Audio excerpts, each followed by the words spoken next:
kusali Mungu Baba, napata ujasiri wa kuzungumza na wewe. Unaijua nia yangu ya ndani ya moyo wangu, ninaye mwabudu yu hai, sina shaka na kesho yangu.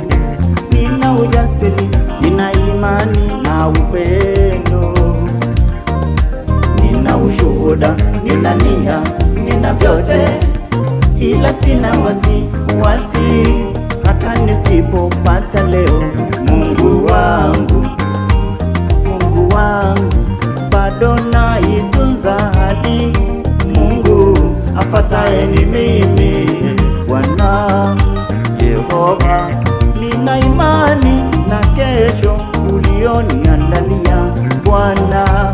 Ninakuita, ninakuomba mema na baraka, usinipite kwenye kudhuru kwako. Afuataye ni mimi